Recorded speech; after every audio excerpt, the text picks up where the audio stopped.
Het afgelopen jaar begon goed voor de ambachtelijke bakkers.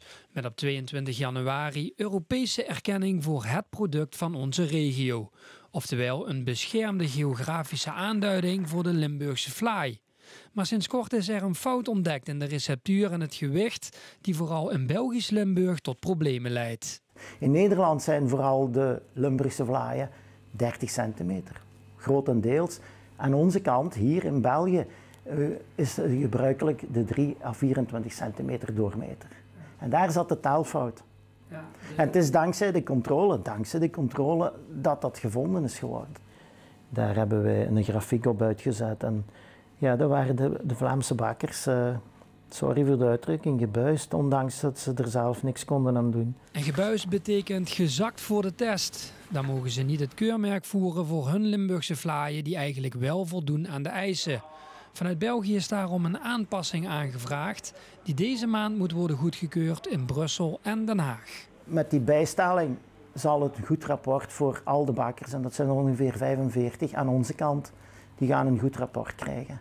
En die gaan fier op hun product zijn wat ze al jarenlang bakken. Nulens is ervan overtuigd dat de beschermde geografische aanduiding daarna door meer bakkers zal worden omarmd en uitgedragen. Want zowel in Belgisch als in Nederlands Limburg heeft een groot deel van de bakkers zich nog niet aangemeld. Ziet ook Marcel Roebroeks uit Sittard. Nou goed, alle begin is moeilijk. En in het nieuwe jaar proberen we dus natuurlijk de bakkers te bereiken en ze handreikingen te geven. Hoe ze het zelf ook in principe een beetje kunnen vermarkten. En hun te vertellen dat ze toch iets heel moois in handen hebben met deze erkenning. Dat is niet zomaar voor op de auto te plakken of op de etalage te zetten. Zet er fier op, gebruik het. Het wordt gratis ter beschikking gesteld. Ja, en dat is dan de taak voor ons om die bakkers te bereiken en ons verhaal te vertellen over die erkenning. En dat het toch wel iets heel moois is waar ze zich mee kunnen onderscheiden. Daarnaast hopen zowel Roebroeks als Nulens dat de Nederlandse Voedsel- en Warenautoriteit vaart maakt met de controles van de Limburgse vlaaienbakkers.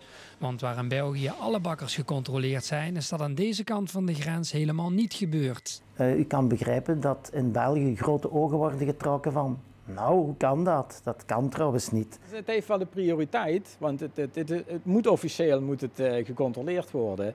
Alleen de mankracht is er op dit moment niet. En ja goed, daar wordt aan gewerkt bij de NVWA.